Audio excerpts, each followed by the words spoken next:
Hi everybody, I am glad we meet together. Today we are going to talk about life after death. First, I dedicate this work to my older brother, Philippe, to whom I owe my pronounced taste for culture and study, my intellectual capacities, and my love of good. Thanks to him, my youth was happy and fulfilling. May he find here a testimony of my gratitude and affection. Introduction. Emanuel Swedenborg. Emanuel Swedenborg, born the 29th of January in 1688 in Stockholm and died the 29th of March in 1772 in London, is an 18th century Swedish scientist, theologian and philosopher. His original name, Emanuel Swedenborg, officially became Swedenborg after his ennoblement. At the age of 56, he declares to have entered a spiritual phase of his life and has mystical dreams and visions in which he discusses with angels and spirits, even with God and Jesus Christ, and visits heaven and hell. All that follows is taken from his famous work, Heaven and Its Wonders, and Hell, published in the mid-18th century. My quest.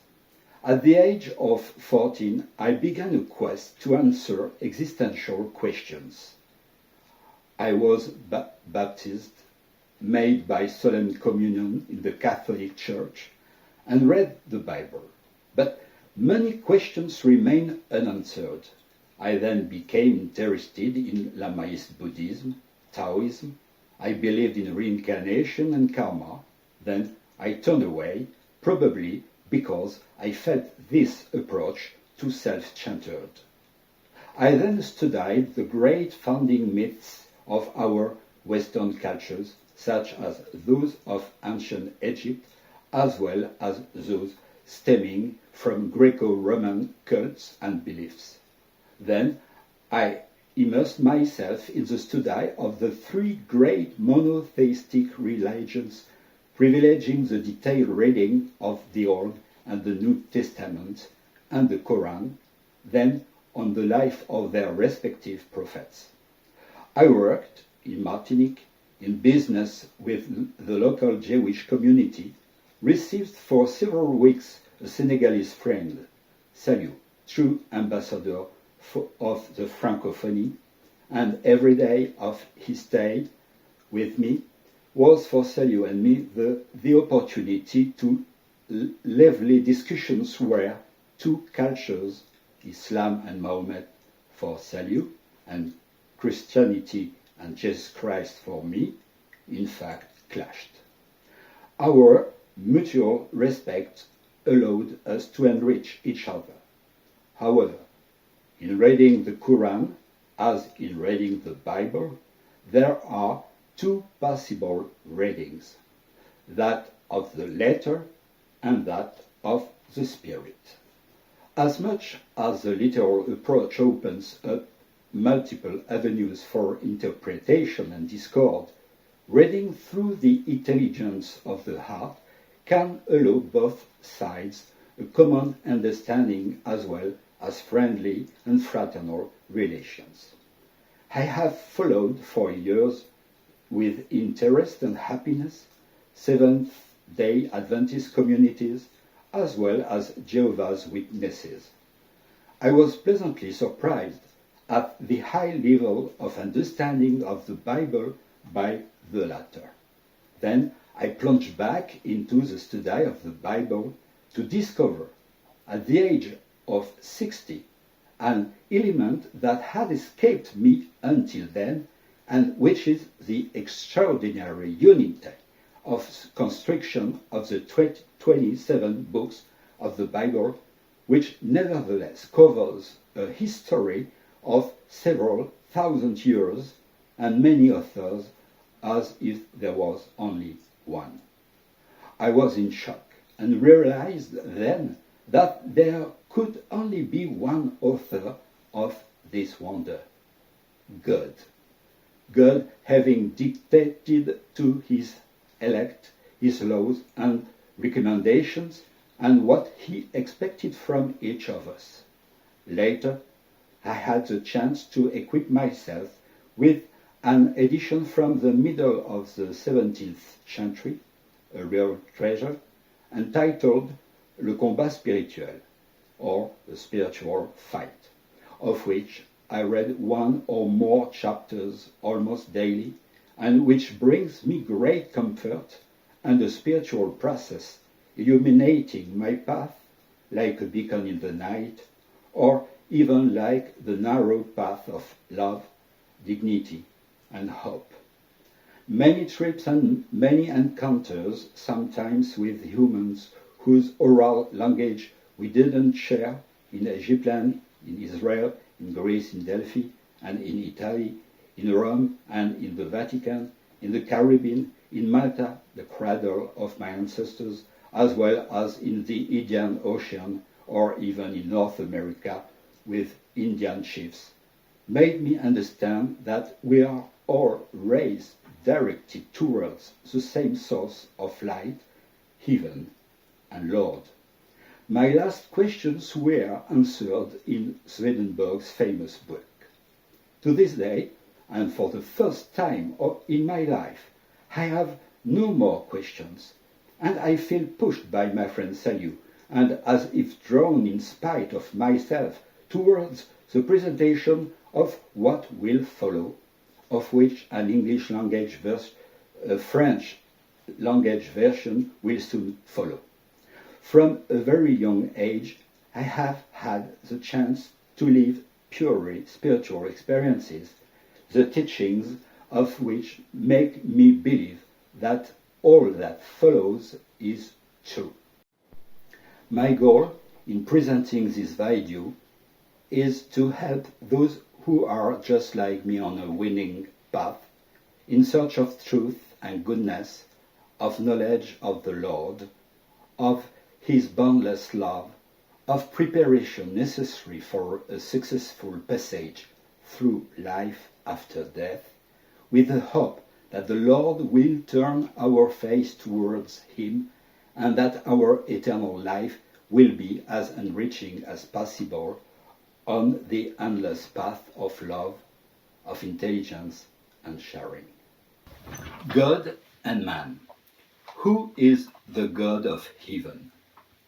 In all the heavenly universe, no other is recognized for the God of heaven except the Lord alone, as He Himself taught that He is one with the Father, that the Father is in Him, and He in the Father. May he who sees Him see the Father, and all that is holy proceed from Him. The idea that there are three divines, Father, Son, and Holy Spirit, has no basis.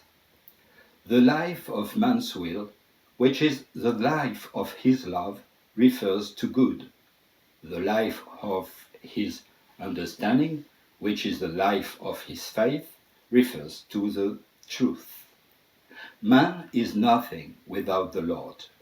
In John 15, verses 4 to 7, we can read, "Abide in me, and I in you, as the branch cannot bear fruit by itself unless it abides in the vine, so neither abides in me, and I in him, that one bears much fruit, because without me you can do nothing." Definitions: the divine truth, the divine love, the divine good. The divine proceeding from the Lord is called in the true divine heaven. This divine truth influences from the Lord in heaven according to His divine love. The divine love and the divine truth which proceed from it can be compared to the fire of the sun and to the light which comes from it, love in the fire of the sun, and the truth which proceeds from it in the light coming from the sun. The divine good can be compared to the heat proceeding from the sun and corresponds to the good of love in angels, and the divine truth which has been compared to the light is the truth by which and from which there is good of love. The divine who is in heaven makes heaven is love. For love is a spiritual conjunction which unites angels to the Lord and unites them with each other. Love. Everyone in the other life turns according to his love. Those who are in love for the Lord and in love for their neighbor constantly orient themselves towards the Lord. Those, on the contrary, who are in the love of oneself and of the world constantly turn to the opposite side, to the Lord. The divine of the Lord in heaven is love, because love is a receptacle of all things in heaven, which are peace, intelligence, wisdom, and bliss. Children in heaven, let it be known that every child, wherever he is born, inside or outside the church, or pious or ungodly parents, when he dies, is received by the Lord. In heaven, he is elevated, instructed according to the divine order. He receives affections of good, and through them, knowledge of truth. Then, according to his improvement in intelligence and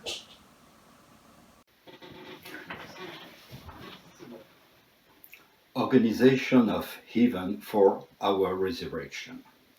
The two kingdoms, the three heavens, the societies. In heaven there are endless varieties, and no society is like another, not even one angel to another. Heaven is distinguished in the general, the specific, and the particular. The general is divided into two kingdoms. The specific is divided into three heavens. The particular is innumerable societies. The heavenly kingdom.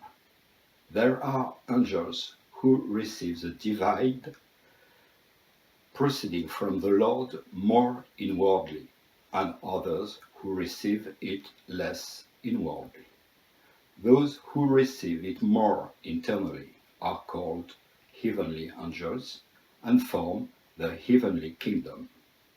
The angels there receiving the divine of the Lord more internally are also called interior angels and superior angels.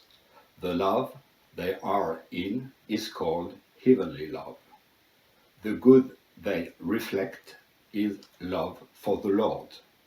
The celestial kingdom is also called the priestly kingdom of the Lord, and in the word its dwelling.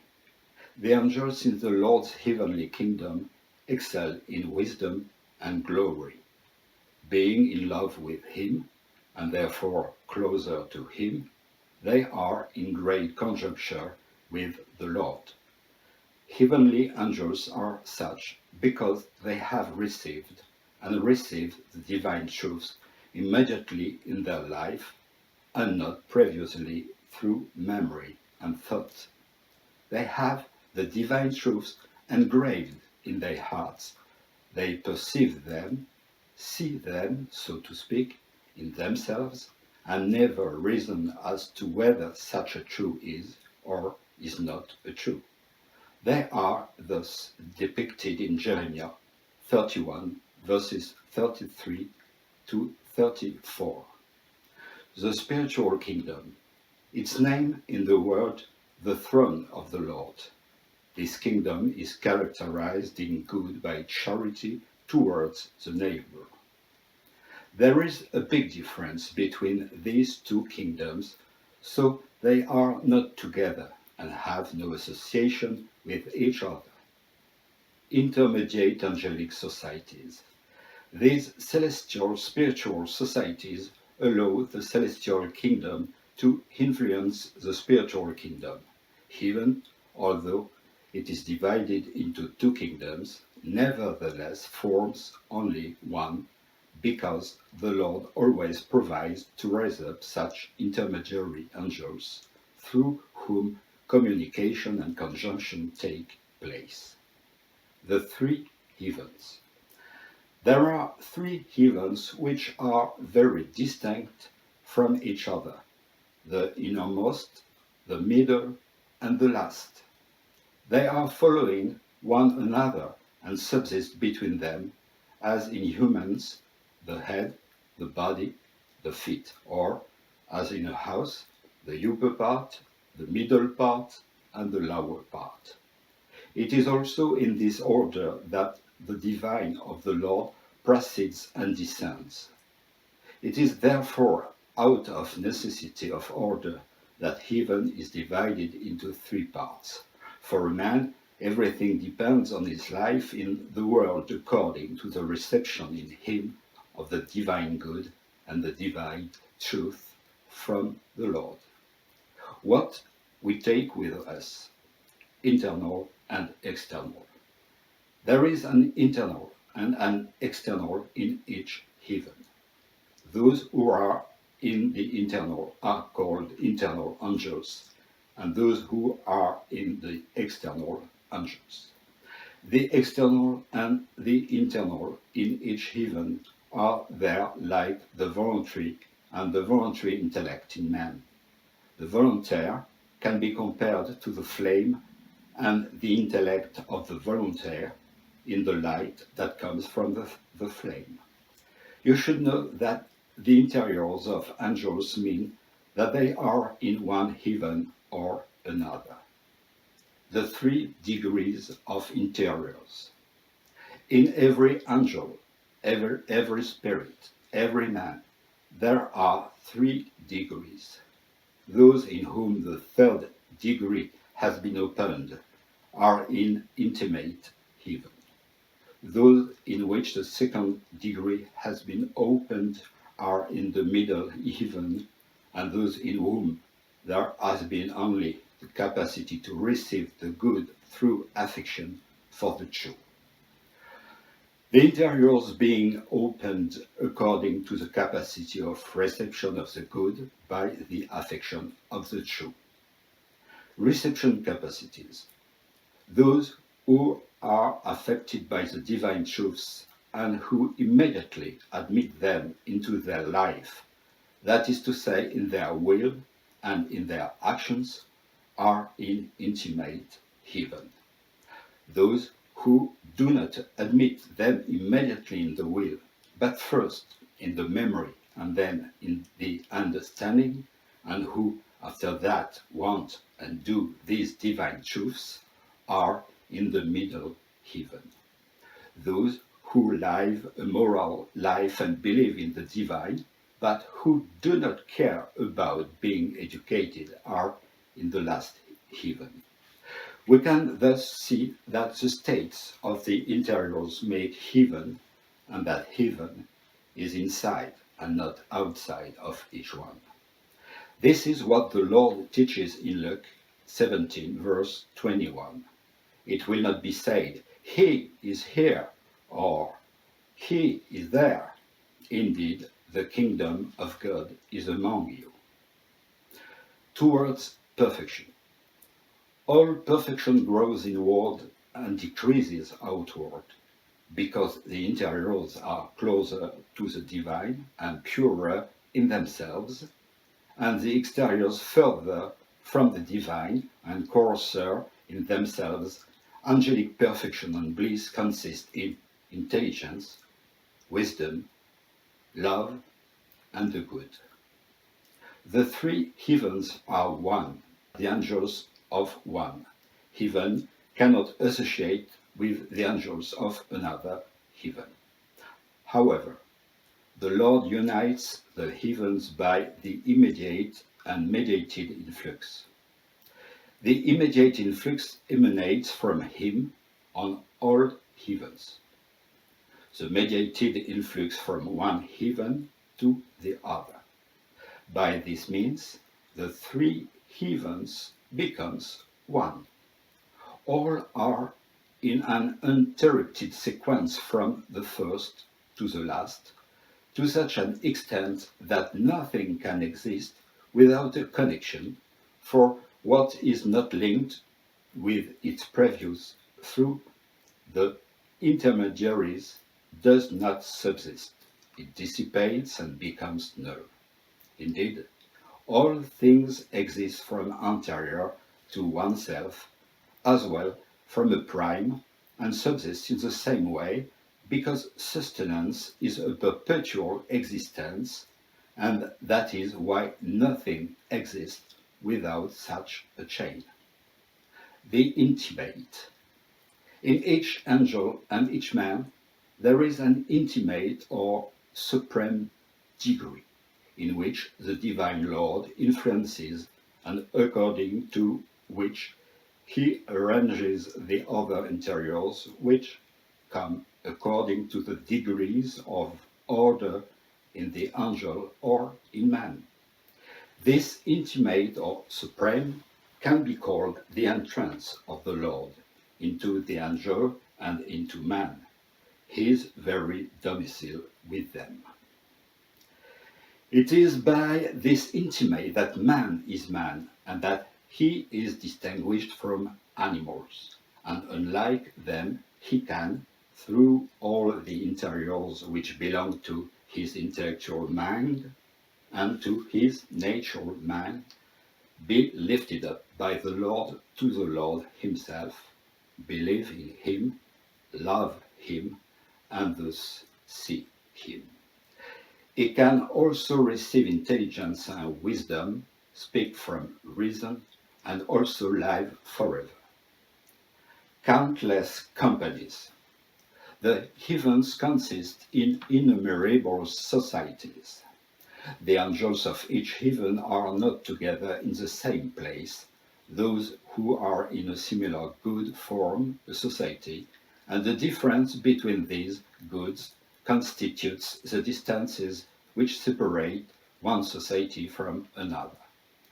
The most perfect, who excel in good, therefore in love, wisdom, and intelligence, are in the center, and the others are around at a distance in proportion to the diminishing perfection, and always the light decreases from the center to the periphery.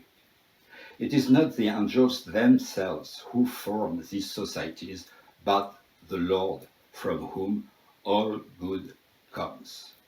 The faces of angels are the forms of their interiors, that is, of their love and faith.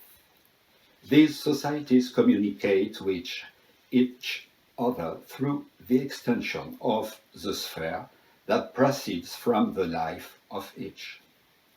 The sphere of life is that of the affections which belong to love and faith. So those who are in the inner heaven, in the midst of this heaven, have an extension throughout the whole of heaven.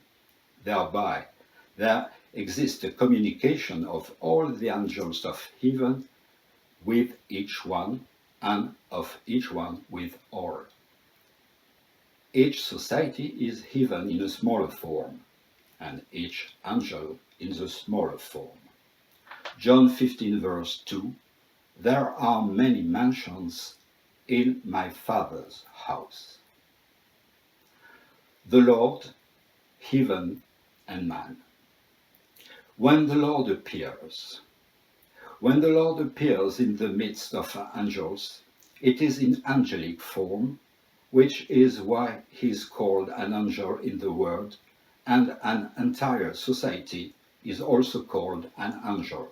Michael, Gabriel, and Raphael are all named angelic societies according to their functions. Heaven is not given to everyone out of immediate mercy. If heaven is not within someone, nothing in heaven that is outside of him influences or is received.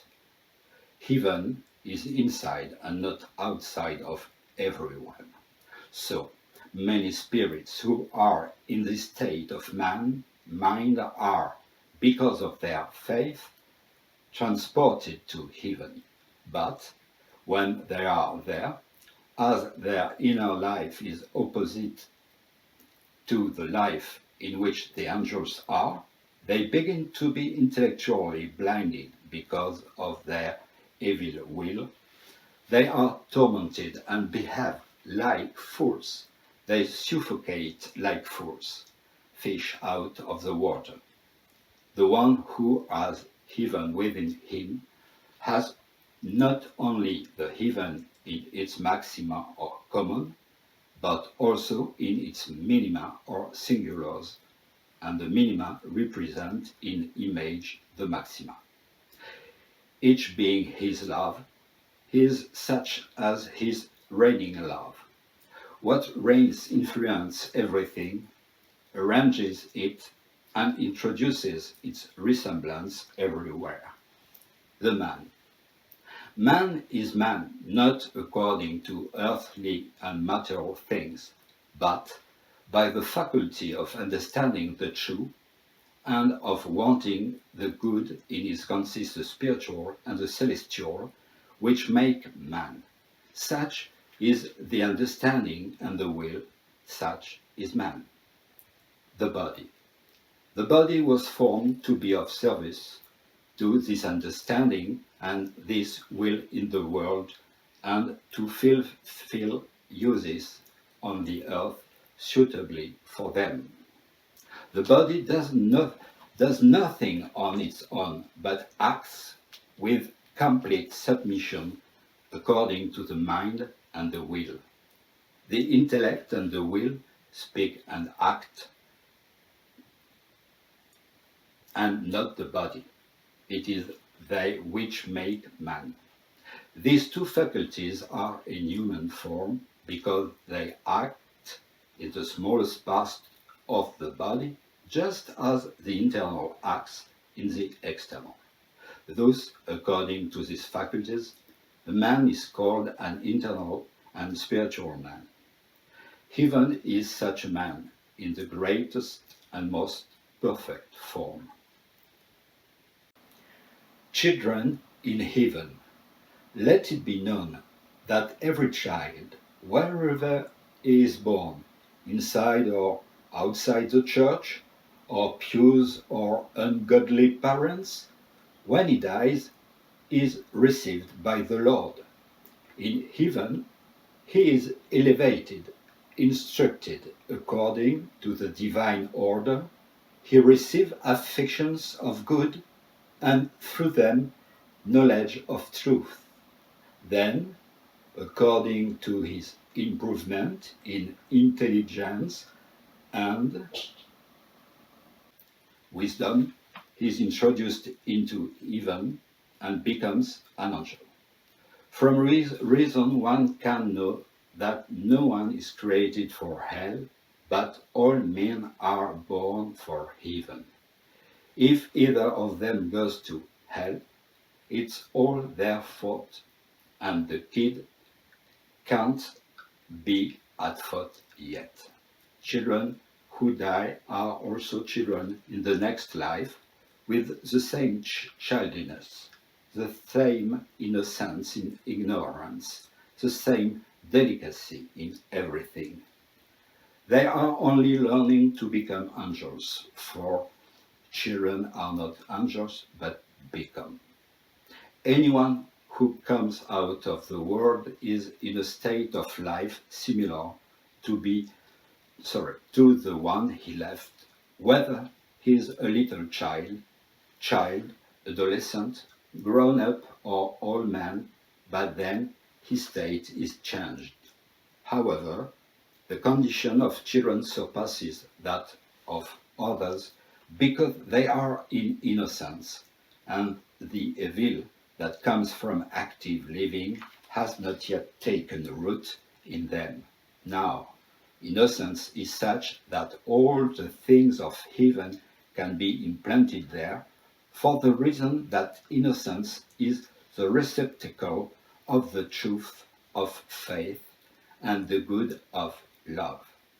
The condition of children in the other life is far superior to that of children in the world, for they are clothed with an angel-like body and not an earthly body.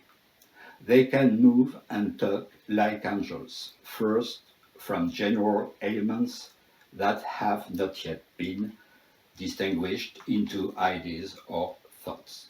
But soon they are introduced to ideas because their exteriors and interiors are homogeneous. As soon as the children, immediately after their death, are resuscitated, and they are taken up to heaven and handed over to female angels who, during their earthly life, had tenderly loved the children and at the same time loved God. They receive them as theirs with a kind of maternal tenderness. Each has as many children as she desires based on her spiritual story of family love. After this first age, the children are placed in another heaven where they are taught by teachers and so on. Children are taught primarily by representatives appropriate to their genus. One cannot imagine how beautiful these representatives are, and at the same time full of wisdom from within. As they develop, children take on the body of an adolescent, then of a young man or young woman, then finally an adult body in its early youth. From what precedes, we can see that the education of children in heaven consists in bringing them, by the understanding of truth and the wisdom of good, into the angelic life, which is love towards the Lord and mutual love, in which lies innocence. How different, alas, is in most cases the education of children on earth. The status of man after death. Man after death is in perfect human form, is in possession of all his senses, of memory, of thought, of the affection he had in the world. He abandons only his earthly body. He is also as his life has been in the world. The pleasures of everyone's life are changed after death into corresponding pleasures. The reigning affection or dominating love remains with a man for all eternity. Indeed, man in the natural world has an earthly body with which he abandons when he comes into the spiritual world to put on a spiritual body. Everyone's face is the image of their mind. I refer the listener to Oscar Wilde's famous novel, The Portrait of Dorian Gray, published in 1890. By the science of correspondences, we can know what we will look like in the spiritual world. For example, all those who are in evil, who have rejected the word, are fleeing the light of heaven. They retreat into caves and hide in holes in the rock, because during their early life they have loved the false and hated the true. Read in the Legend of the Centuries this famous Alexandrian by Victor Hugo, "The eye was in the tomb and looked at Cain." They find pleasure in living there, and their displeasure in being in the countryside in broad daylight. each one places himself in an environment which corresponds to him and suits him, light and elevation for some, darkness and abyss for others. This is the first phase, the first state to arrive in the spirit world. After death, man goes through three states before going to either heaven or hell. However, some of them do not undergo these stages, but immediately after death, they are raised to heaven or directed to hell.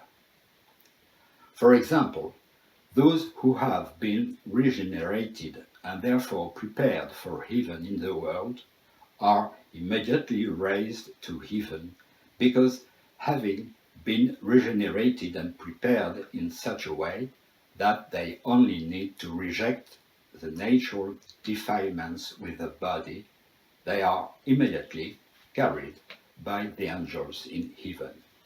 Immediately after death, therefore, man arrives in the first state, which is that of outsiders. First state. It's important to understand what Swedenborg reported on knowledge of exteriors in humans. The exteriors are what the spirit accommodates the body of the man in the world, mainly his face, his language, and his gestures, to consociation with his fellow men. But the inside of the man are things belonging to its own will, and therefore to its thought. And so, this first state of man after death is similar to his state in the world, for it is likewise in the externals. Its face, his language, his character are similar, as well as his moral and social life. It follows that he only can believe himself still in the world if he does not focus his attention on the objects he encounters and on what the angels told him at the time of his resurrection, namely that he is now a spirit. So, one life is continued in the other, and death is only a passage. The novice spirit of man, after having left earthly life, is thus recognized by his friends and by those whom he had known in the world. For spirits perceive someone not only by his face and his language, but also by the sphere of his life when they approach him. It works by attraction. Thoughts are communicated there, and there the spaces are not like those of the nature world. It follows that all, as soon as they enter the other life, are recognized by their friends, their parents, their acquaintances, and that they also converse with each other and are then associated according to the friendship made in the world. They are therefore instructed by them on the state of eternal life and taken to different places and in different companies. Almost all of them want to know if they will come to heaven, most believing they can come because in the world they have led a moral and social life. They do not realize that the wicked and the good lead similar lives in externals, similarly do good to others, attend temples, listen to sermons, and pray.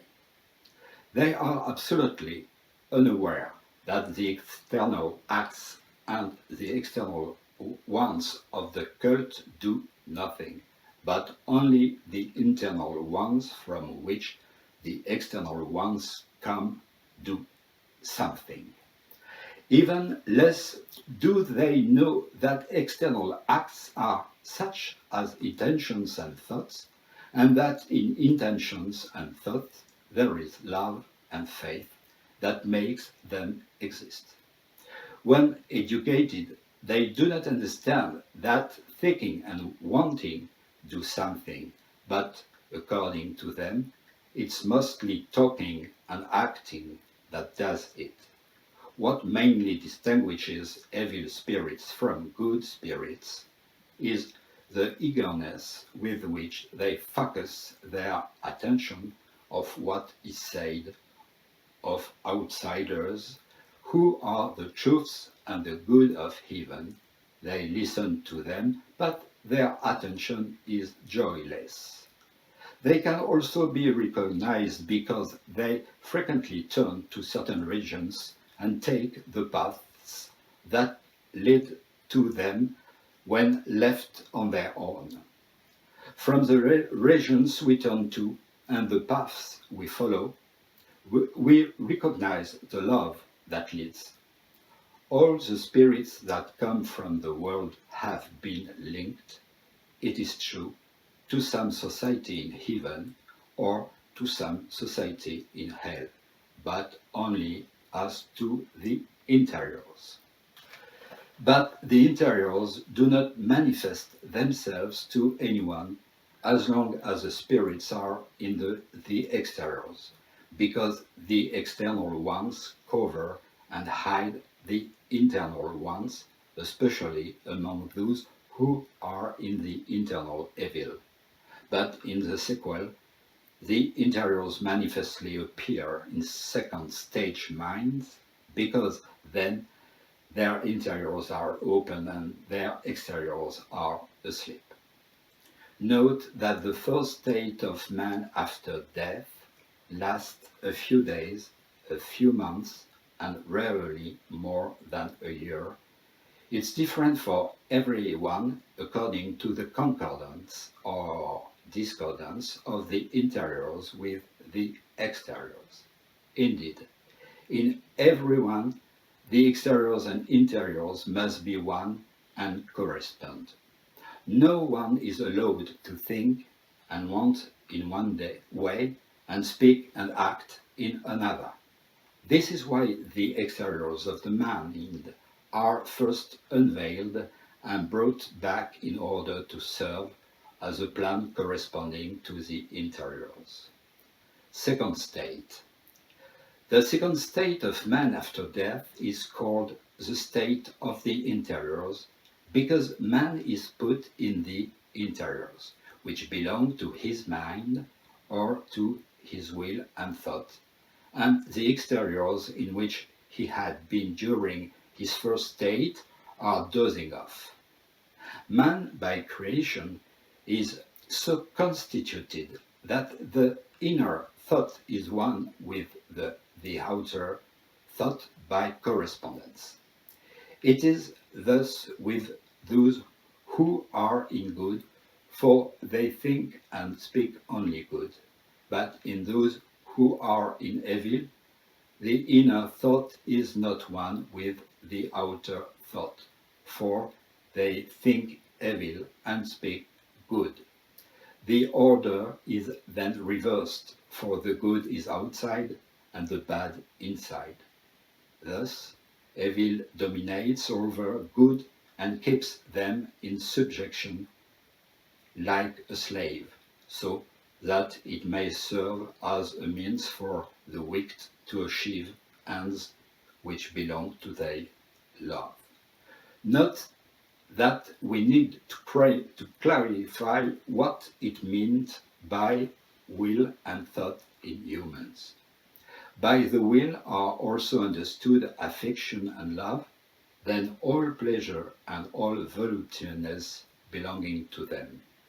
This is so because pleasures and voluptuousness relate to the will as to their subject, because what man wants, he loves and feels pleasant and delicious, and reciprocally, what he loves and feels agreeable and delicious, he wants it. By thought is also understood everything by which man confirms his affection or his love, for thought is nothing other than the form of the will, or what makes manifest in the light what man wants. This form is fixed by various rational analyses which have their origin in the spiritual world and properly belong to the human spirit. It should be known that man is absolutely as he is in terms of his interiors, and not as he is in terms of exteriors separated from the interiors. This is so because the interiors belong to his spirit, and the life of man is the life of his spirit, because the body lives by the life of the spirit.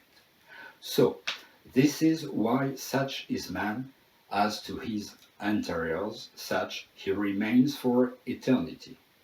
But his exteriors, because they also belong to his body, are separated after death, and the things which, according to his exteriors, are adherent to the spirit doze off and only serve as a plan for the interiors, as has been explained previously when it was treated of the memory which remains with man after death.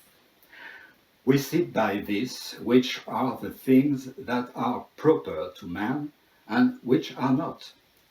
To be more precise, when the first state, which is the state of the exteriors, is finished, the man's spirit is put in the state of his interiors, or in the state of inner will and inner thought derived from this will, the state in which he had been in the world, when left to himself in thought freely and without restraint.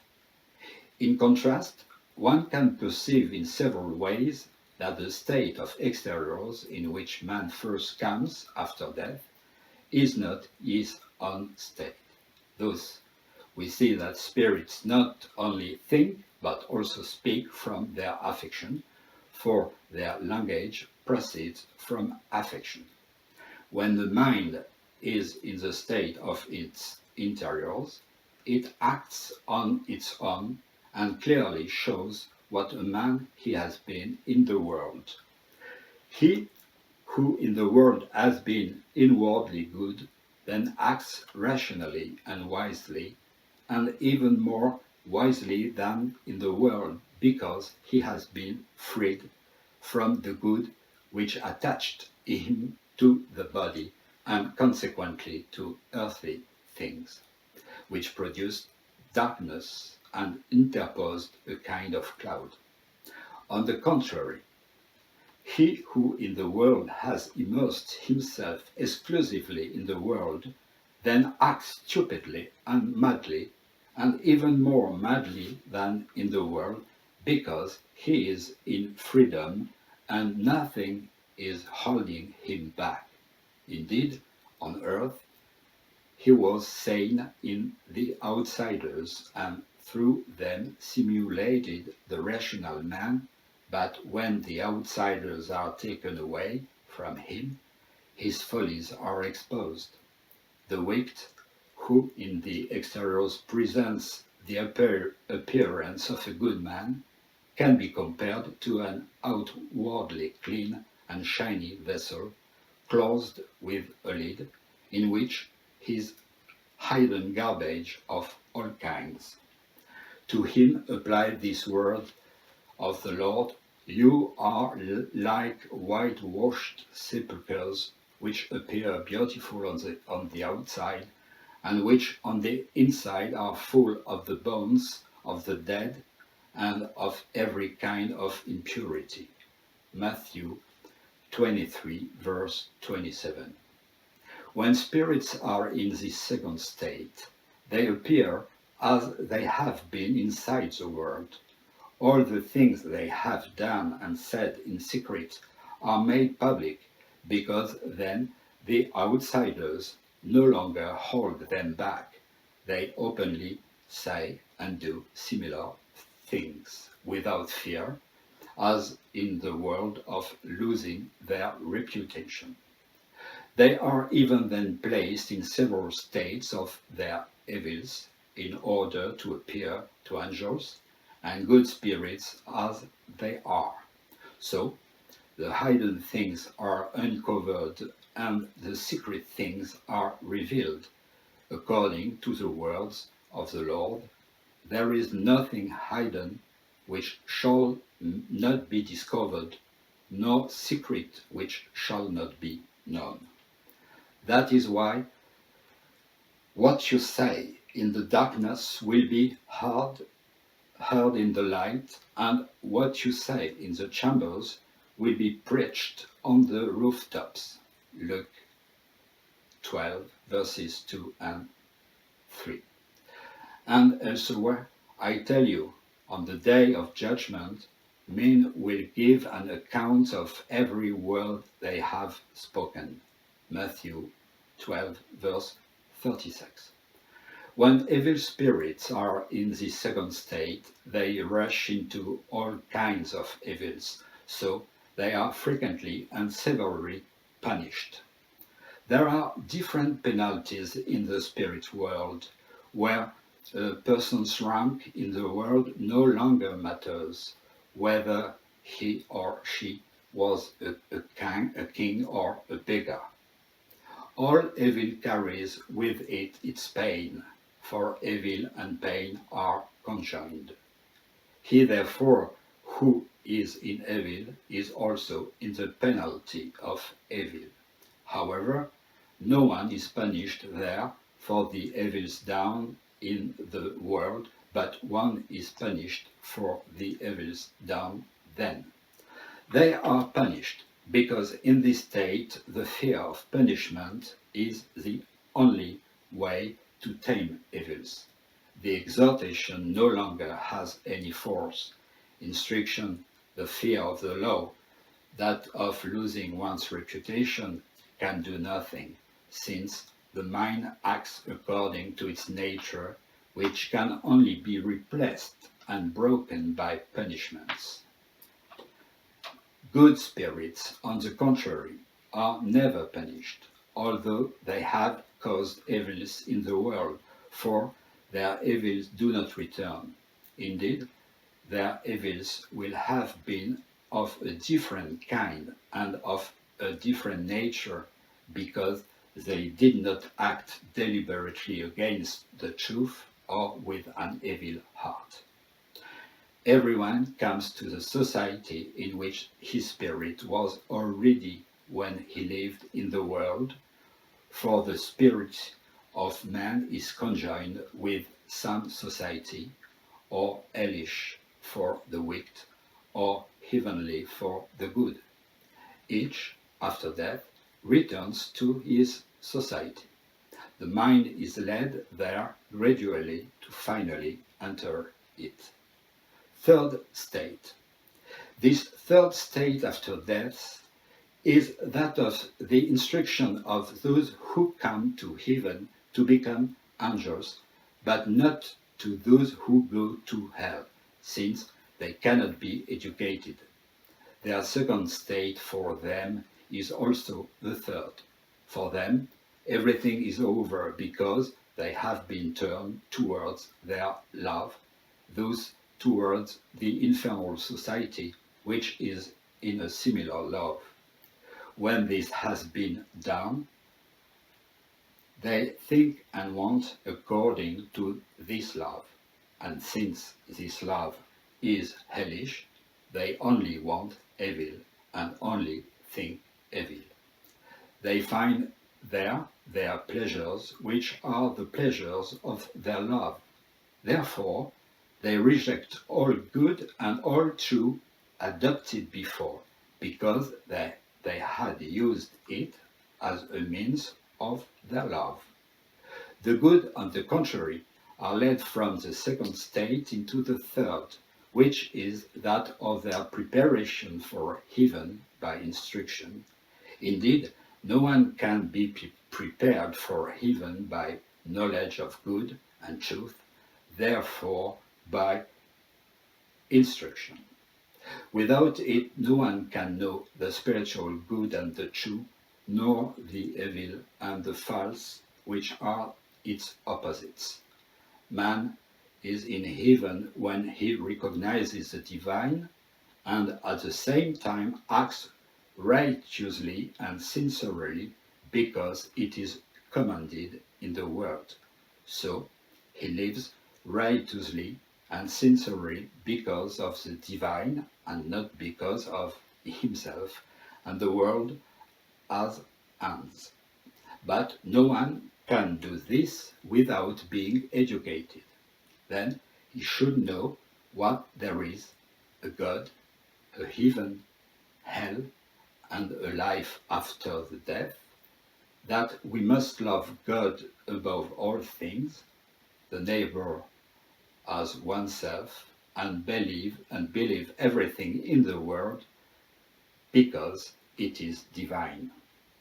Without the knowledge and recognition of these truths, man cannot think spiritually. Without the thought of these truths, he doesn't want it, for what man does not know, he cannot think, and what he doesn't think, he cannot want.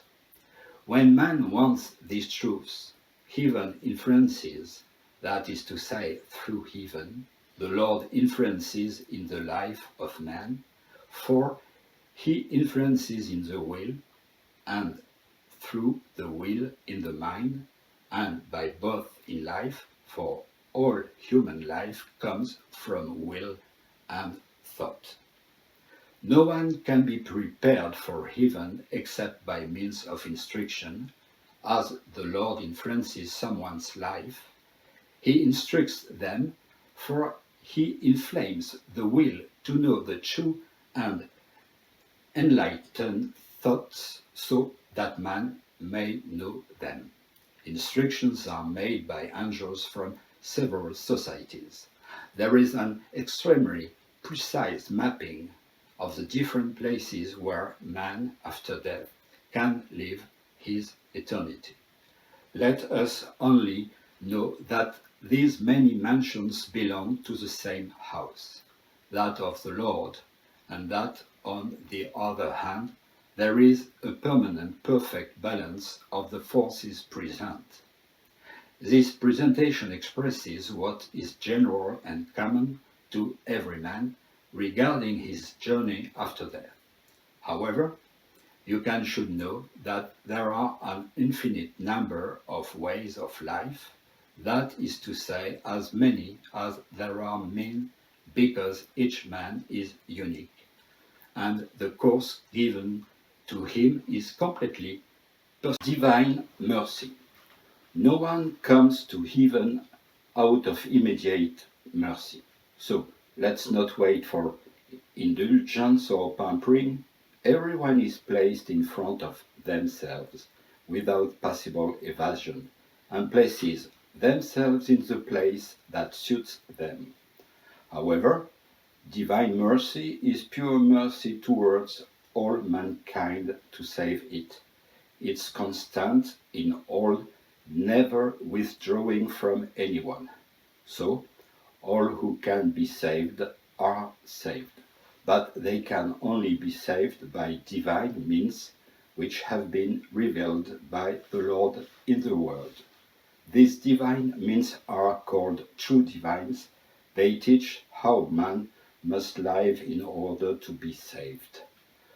Through them, the Lord leads man to heaven and implants in him the life of heaven.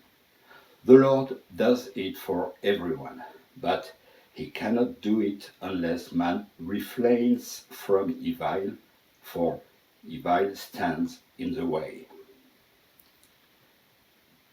Insofar as man abstains from evil, the Lord leads him by his divine means according to pure mercy from infancy until the end of his life in the world, and then for eternity.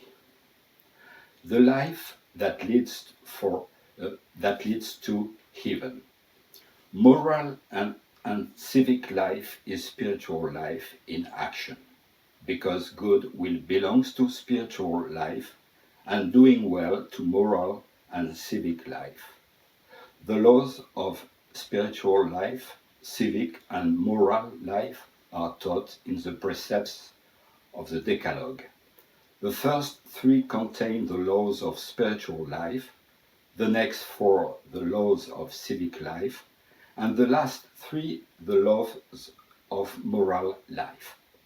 Thought is the internal view of man, and it's with the sight as with the external sight. It turns and stops where it's directed and fixed by the intention. I have personally developed the habit of saying within myself, where my gaze rests, my virtue is built, or where my thought is fixed, my virtue is built. Practice doing these two exercises daily, and you will no doubt see how difficult it is at first, and how naughty we are inside. If then the internal sight or thought turns to the world and stops there, it follows that thought becomes worldly. If she turns to herself and to the honor brought to herself, she becomes bodily. But if she turns to heaven, she becomes heavenly, and therefore she rises. Clearly, if the man turns towards himself, he turns away from heaven and immerses himself in the bodily, and if he turns toward the world, he also moves away from heaven and spreads over the things that are in front of the eyes. These explanations were given in order to understand how two men apparently similar on the outside are not so on the inside. It is now becoming evident that it's not as difficult as one thinks to lead the life of heaven. It's enough for man, when his mind is focused on something that presents itself to him and which seems to him insincere and unjust, to think that it should not be done because it's contrary to the divine precepts. If a man gets used to thinking like this, and he contracts the habit, little by little he is conjoined in heaven. Then the superiors who belong to his mind open up, and he sees what is the insincere and the unjust. As much as he sees such evils, so much can they be dispelled, for an evil can only be seen when it is seen. Man can enter this state of freedom since he can freely think so. Now, when man has started this state, the Lord then activates all the good in him, makes him see evils, doesn't want them, and finally has an aversion to them. This is what is understood by these words of the Lord: my yoke is easy and my burden light. Matthew 11, verse 30. We must know, however, that the difficulty of thinking thus and resisting evils increases to the extent that man does evils according to his will. He gets used to them so much that he doesn't see them and finally loves them. To the pleasure of his love, he excuses them from all kinds of illusions and says that they are allowed and that they are goods. This happens to those who, in adolescence, rush unrestrainedly into evils and at the same time reject divine things out of heart. Hell, the balance of power. The relationship of heaven to hell and hell to heaven is like the relationship between two opposites who act against each other and whose action and reaction produce a balance in which all things subsist. So, it's necessary that the one who governs one also governs the other, so that all things in general and in particular are held in the same balance. If the same Lord didn't repel the attacks from the underworld and suppress the follies therein, the balance would perish, and the destruction of the balance would bring ruin to the world. We know that when two opposing forces act against each other, and that one reacts and resists as much as the other, which acts and pushes in one as in the other, the force is zero, because there is a similar power on both sides. Then one like the other can be put into action at will by a third whose strength does everything as easily as if there were no opposition. This is the balance between hell and heaven. However, it's not a balance as between two fighters of equal strength, but it's a spiritual balance, that of false versus true and evil versus good. Hell's societies. From hell continually exhales the false after evil, and from heaven the true after good.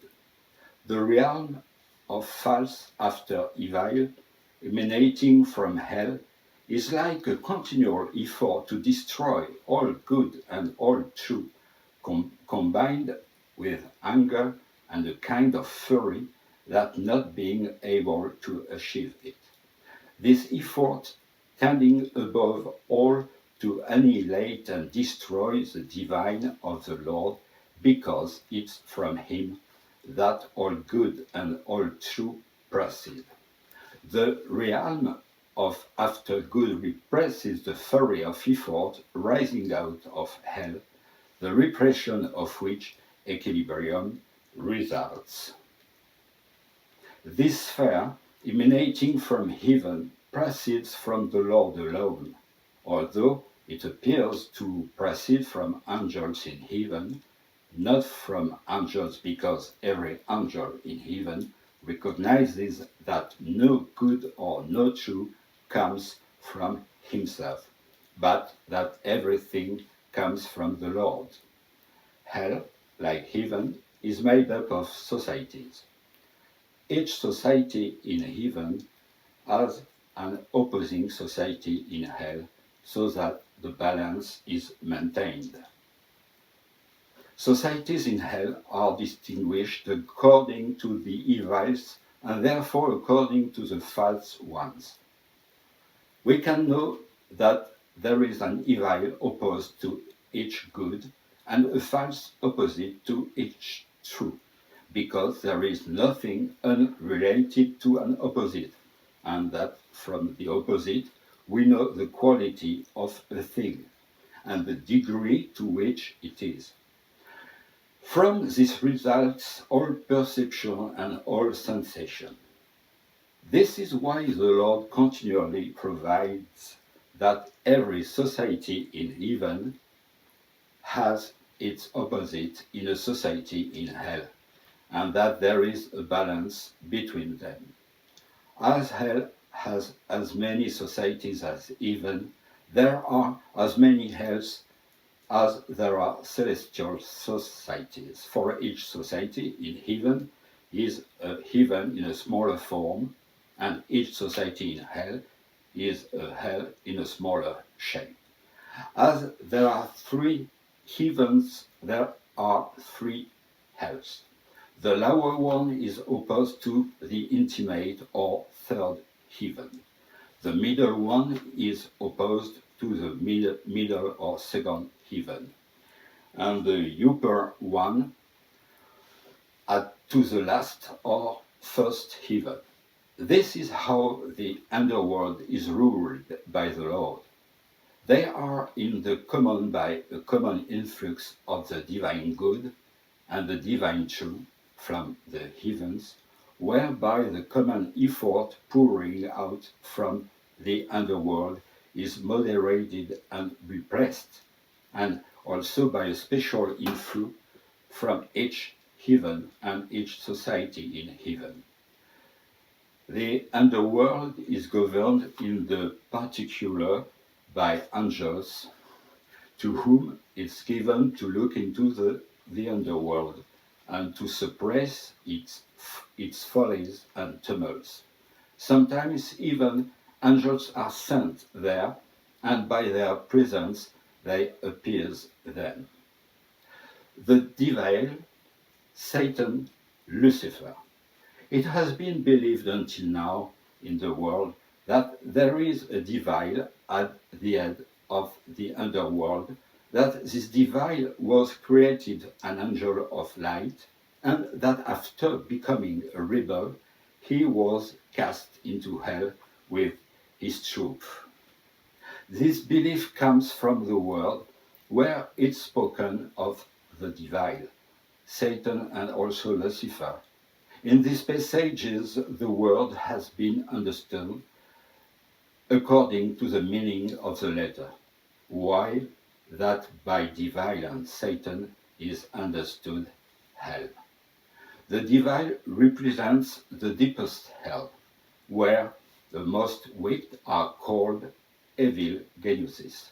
Satan represents the hell which is just above, where there are those who are less wicked and who are called evil spirits.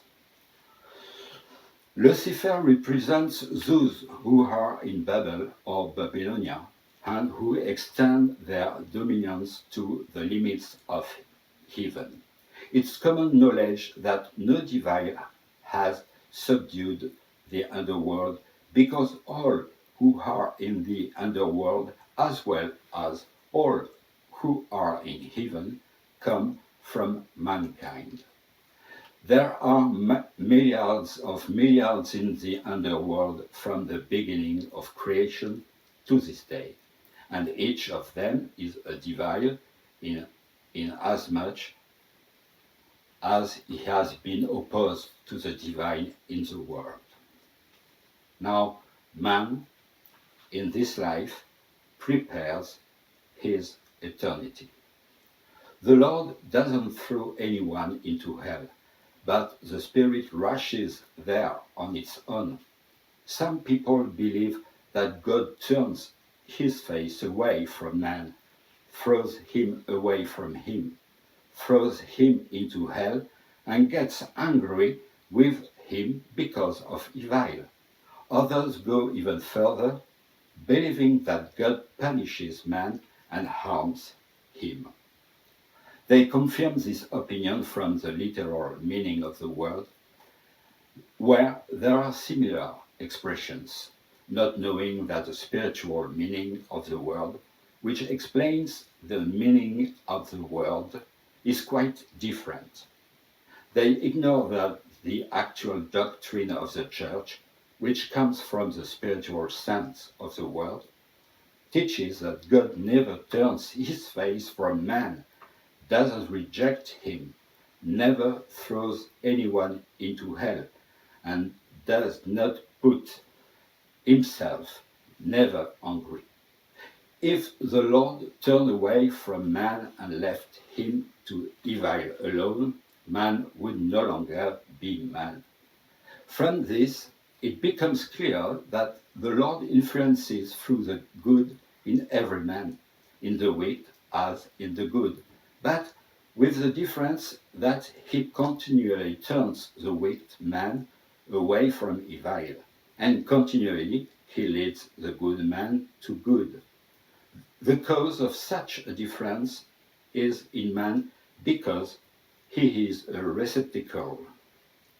Clearly, since man is the cause of his illness, it's therefore he himself who is heading towards hell, in an environment which corresponds to him and which suits him. This is how it happens.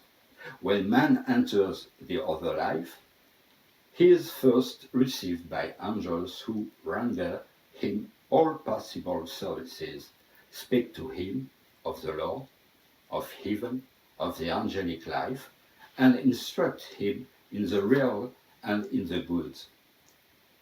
If man, then spirit, has received instructions in the world on such things, but has denied or despised them in his heart, then after a few conversations with them, he desires their departure and also seeks to leave them. However, as soon as the angels notice it, they leave him, and he, after a few encounters with others, finally joins with those who are in a similar evil to his. When this happens, he turns away from the Lord and turns his face towards the hell to which he had been conjoined in the world, and where reside those who are in a like love of evil. In fact, the Lord draws all spirit to himself by angels and also by the influx of heaven. But the spirits which are in evil resist with all their strength. They detach themselves from the Lord and are carried away by their evil, those by hell, as by a rope. Since they are trained and out of love for evil, they want to be, it's obvious that they freely throw themselves into hell. It's important to understand this. Evil spirits are severely punished in the spirit world, so that by punishment they may be turned away from doing evil. It seems that they are being punished by the Lord, but still it's that the punishment doesn't come from the Lord, but from evil itself. For evil is so united with its punishment that they cannot be separated. Indeed, evil spirits desire and love to do evil more than anything, and above all to inflict pain and torment. So they do it to all those who are not under the auspices of the Lord. When evil is done out of an evil heart, as this rejects all protection of the Lord, hellish spirits rush upon the one who has done such evil and punish him. This can be illustrated by what is happening in the world where evils and sorrows have been joined. The laws there prescribe a penalty for every evil. Therefore, he who rushes into evil also rushes into the punishment of evil. But evil in the world can be hidden, while it cannot be in the next life.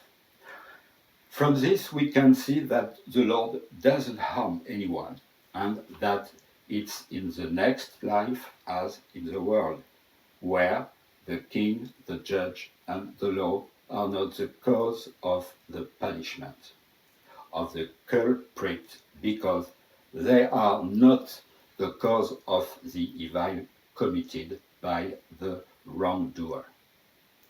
Appearance, or what can be seen and what cannot be seen. In the spiritual world, a world where spirits and angels are, things appear similar to those in the natural world, a world where men are. Nothing differentiates them on the outside because they are so similar. We see plains, mountains, hills, and rocks, separated by valleys. It also shows water and other things that are on earth, but they are of spiritual origin. They appear before the eyes of spirits and angels, and not before those of men, because men are in the natural world. Spiritual beings therefore see things which are of spiritual origin, and natural beings see those which are of natural origin. From this, it follows that man cannot see the things which are in the spirit world at all, unless he is given to be in spirit or after death, when he becomes spirit. Conversely, the angel and the spirit cannot see anything in the natural world, unless they are in the home of a man who has been given to speak with them. Indeed, the eyes of man have been appropriate for the reception of the light of the world, and the eyes of angels and spirits for that of the light of the spiritual world. And yet, both have very similar eyes. The natural man cannot understand that the spiritual world is thus made, nor all the more reason the sensual man, that is to say, the one who believes that what he sees with his eyes and what he touches with his hands. Therefore, he can only think from what he has grasped by sight and touch, so his thinking is material and not spiritual. The resemblance of the spiritual world to the natural world is so bound that man, after death, still believes he is in the world he was born in and out of. For this reason, death is simply called passing from one world to another. Saint-Exupéry transcribed it very well in his magnificent story of the little prince who must die on earth to reach his home planet. Indeed, the heavens don't appear to the spirits that are in the spirit world unless their inner sight is opened. However, they sometimes appear to them like clouds. This is so because the angels of heaven are in an inner state of intelligence and wisdom, therefore above the sight of those in the spirit world. The spirits which are in the plains and the valleys see each other, but when they have been brought into their interiors and thus separated, the evil spirits don't see the good, but the good can see the bad. However, they turn away from them, and the spirits that turn away become invisible. The underworld doesn't appear because it has been closed. You can only see the entrances, which are called gates, when they open for the introduction of other infernal-like spirits. All the doors that lead to the underworld open from the side of the spirit world, and none open from the side of heaven. Hells are everywhere. They are under mountains, hills and rocks, under plains and valleys. The openings or doors leading to the underworld appear like holes and crevices in rocks, some wide and spacious, others narrow and narrow, most of them bristling with spikes. They are dark and obscure. The hellish spirits that are in these hells are in a glow like that of burning coals, and their eyes have been shaped to receive that glow. This is so because the spirits, when they lived in the world, were in darkness as to the divine truths, by the negation of those truths, and in a kind of glow by the affirmation of the false ones. So, The sight of their eyes was formed for that glow, and the light of heaven is darkness to them. So they no longer see anything when they come out of their caves. In any case, all of these doors are covered and only open when evil spirits rush into them from the spirit world. When they open, it exhales like a fire with smoke, such as one sees in a fire. Hell spirits neither see for nor feel these things, for when surrounded by them, they are in their atmosphere and thus in the enjoyment of their life, because they correspond to the fakes and evils in which they are.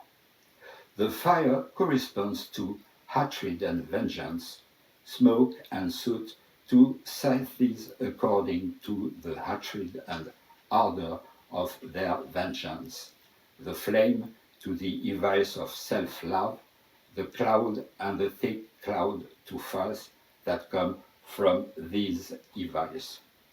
When it pleases the Lord, the Spirit and the angel which are above can penetrate by sight into the depths of the underworld and examine without being obstructed by their covering.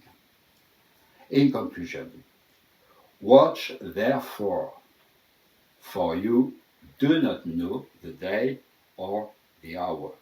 Matthew 25, verse 13.